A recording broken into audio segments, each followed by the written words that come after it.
அஸ்ஸலாமு அலைக்கும் வரஹ்மத்துல்லாஹி வபரகாத்துஹு. பௌரா கம்யூனிட்டி சம்பந்தமாக வாட்ஸ்அப்பில் ஒரு செய்தி தமிழில் வந்திருக்கிறது. இதை நீங்கள் படித்திருப்பீர்கள் என்று கருதுகிறேன். அதை படித்த என் போன்றவர்களுக்கு ஆச்சரியம்தான் ஆனது. யார் எழுதியது இதை என்று தெரியவில்லை. ஏனென்றால் அதில் எழுதியவருடைய பெயர் குறிப்பிடவில்லை. தாவூதி பௌரா சமூகத்தை சேர்ந்த முஸ்லிம்கள் நம் நாட்டு பிரதமர் மோடிஜி அவர்களை சந்தித்து வக்ஃப் சட்டம் திருத்தப்பட்ட நிலையை கொண்டு வந்திருப்பதற்காக நன்றி செலுத்தியிருக்கிறார்கள் என்பது உண்மைதான். இந்த பௌரா முஸ்லிம்கள் எண்ணிக்கை உலகில் எவ்வளவு என்றெல்லாம் சொல்லப்பட்டிருக்கிறது. அதை பற்றி நான் ஒன்றும் கூறுவதற்கில்லை. எண்ணிக்கை முக்கியமில்லை. பௌரா முஸ்லிம்கள் சென்னையிலும் இருக்கிறார்கள். அவருடைய மஸ்ஜிதும் இருக்கிறது. சையதனா புர்ஹானுத்தீன் போன்ற பௌரா முக்கியஸ்தர்கள் சென்னைக்கும் வந்திருக்கிறார்கள்.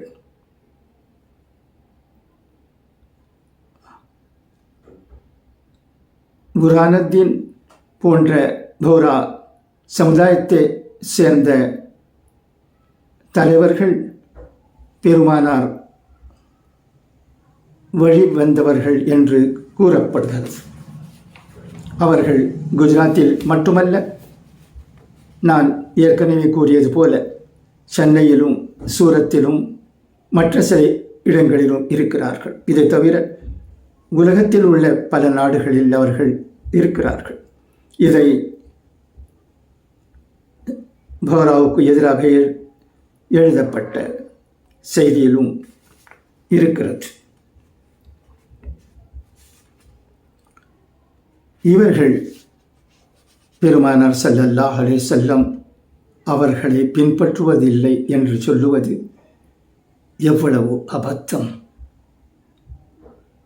இப்படியும் சொல்ல முடியுமா?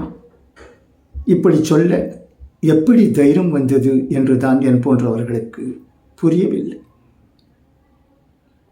அவர்களை பார்த்தாலே நீங்கள் தெரிந்து கொள்ளலாம்.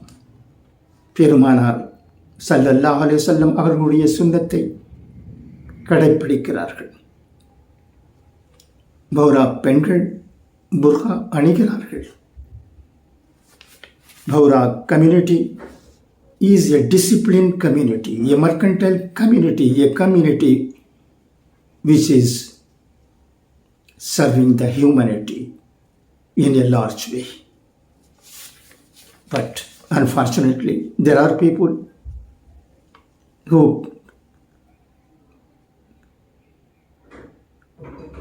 has the audacity to criticize them without any reason whatsoever. It is very unfortunate. பெருமானார் அவர்களை பௌராக்கள் நம்புவதில்லை என்று சொல்லி பௌரா கம்யூனிட்டிக்கு மட்டுமல்ல, பெருமானார் அவர்களுக்கு கலங்கம் ஏற்படுத்துகிறார்கள். பெருமானார் அவர்களை நம்பாதவர் இந்த உலகத்தில் இதுவரை பிறந்ததில்லை என்று தான் சொல்ல வேண்டும். முஸ்லிம் சமுதாயத்தில் எவ்வளவு வித்தியாசங்கள் இருக்கின்றன. ஆனால் எந்த சமுதாயமும் நாம் பெருமானார் அவர்களை ஏற்பதில்லை என்று சொன்னதே இல்லை. இதுதான் இஸ்லாத்தினுடைய பெருமை. ஆனால் ஒரு சிலர் ஏதோ ஒரு சமுதாயத்தை புண்படுத்த வேண்டும், அந்த சமுதாயத்திற்கு கலங்கம் ஏற்படுத்த வேண்டும் என்பதற்காக பெருமானாரையே இந்த விஷயத்தில் கொண்டு வந்து சொல்லியிருப்பது நம் போன்றவர்களுக்கு கவலையை கொடுக்கிறது. மனதில் புண் ஏற்படுத்துகிறது.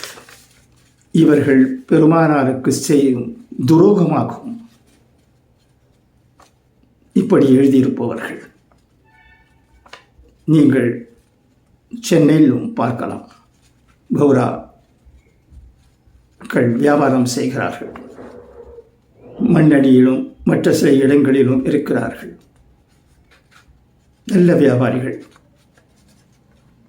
வியாபாரத்திலும் அவர்களுக்கு நல்ல அனுபவம் உண்டு,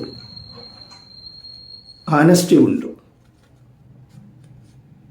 அவர்கள், மறுபடியும் சொல்லிக் கொள்ளுகிறேன், பெருமானார் அவர்களுடைய வழிவந்தவர்கள். அவர்கள் பெருமானார் அவர்களை நம்புவதில்லை என்று சொல்லுவது எவ்வளவு அபத்தம், எவ்வளவு பொய், எவ்வளவு தப்பான விஷயம் என்பதை நான் இந்த வீடியோ மூலமாக சொல்லிக்கொள்ள விரும்புகிறேன். அவர்களுக்கு எதிராக எழுதியவர்களுடைய பெயரும் இல்லை, அந்த தைரியம் அவருக்கு வரவில்லை. ஆனால் பொய் சொல்லியிருக்கிறார், அப்பட்டமான பொய்.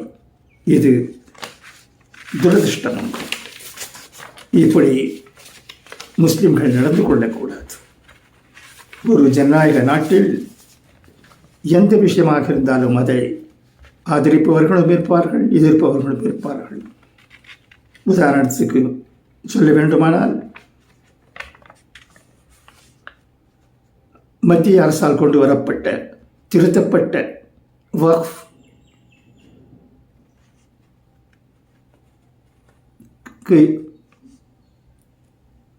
எதிராக சொல்லுபவரும் இருக்கிறார்கள்.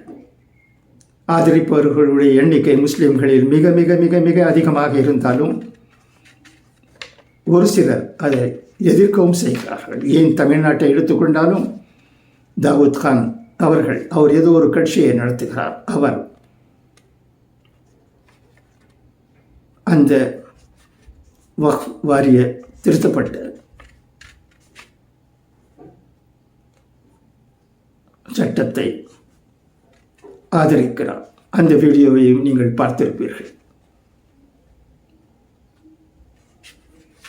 நான் இந்த வீடியோ மூலமாக உங்களுக்கு சில விஷயங்களை சொல்லிக் கொண்டிருப்பதற்கு காரணம், முஸ்லிம்கள் பிரிந்திருக்கிறார்கள். இந்த வக்ஃப் ஆக்ட் அவர்களை ஒன்றாக்கி இருக்கிறது. அதே சமயத்தில் நாம் மேலும் மேலும் எது எப்படியாயினும் முஸ்லிம் சமுதாயம் ஒன்றாக இருக்க வேண்டும் என்பதற்காக எல்லா முயற்சிகளையும் பிரயத்தனங்களையும் எடுத்துக்கொள்ள வேண்டுமே தவிர, ஒரு சில விஷயங்களை எடுத்து தப்பும் தவறமாக சொல்லி முஸ்லிம்களை பிரித்துவிடக்கூடாது என்பதுதான் இந்த வீடியோவில் நான் கூறியிருக்கும் விஷயங்களுக்கு காரணம். மறுபடியும் நான் ஒரு விஷயத்தை மட்டும் சொல்லிக்கொள்ள விரும்புகிறேன். பஹ்ரா முஸ்லிம்கள் இஸ்லாமிய சமயத்தவர்கள், பெருமானாரை நம்புபவர்கள், பெருமானாருடைய சுன்னத்தை பின்பற்றுபவர்கள். எல்லா விஷயங்களிலும் நாம் முஸ்லிம்களாக இருக்க வேண்டும் என்ற நம்பிக்கை கொண்டவர்கள். பஹ்ரா முஸ்லிம்கள் எங்கிருந்தாலும் சரி, உலகத்தினருடைய எந்த பாகத்தில் இருந்தாலும் சரி, அவர்களுடைய தோற்றம் எப்படி இருக்கிறது என்று பாருங்கள், அவர்களுடைய உடை எப்படி இருக்கிறது என்று பாருங்கள், புர்காவில் எப்படி இருக்கிறார்கள் அவர்களுடைய பெண்கள் என்பதை பாருங்கள். இதை பார்த்த பின்பும் உங்களுக்கு புரியவில்லை என்றால், உங்களுடைய கவனத்துக்கு வரவில்லை என்றால், அவர்களை முஸ்லிம் அல்லாதவர்கள் என்று சொல்லக்கூடிய துணிவு வருகிறது என்றால், இது துரதிருஷ்டம், இது வருந்துதற்குரியது.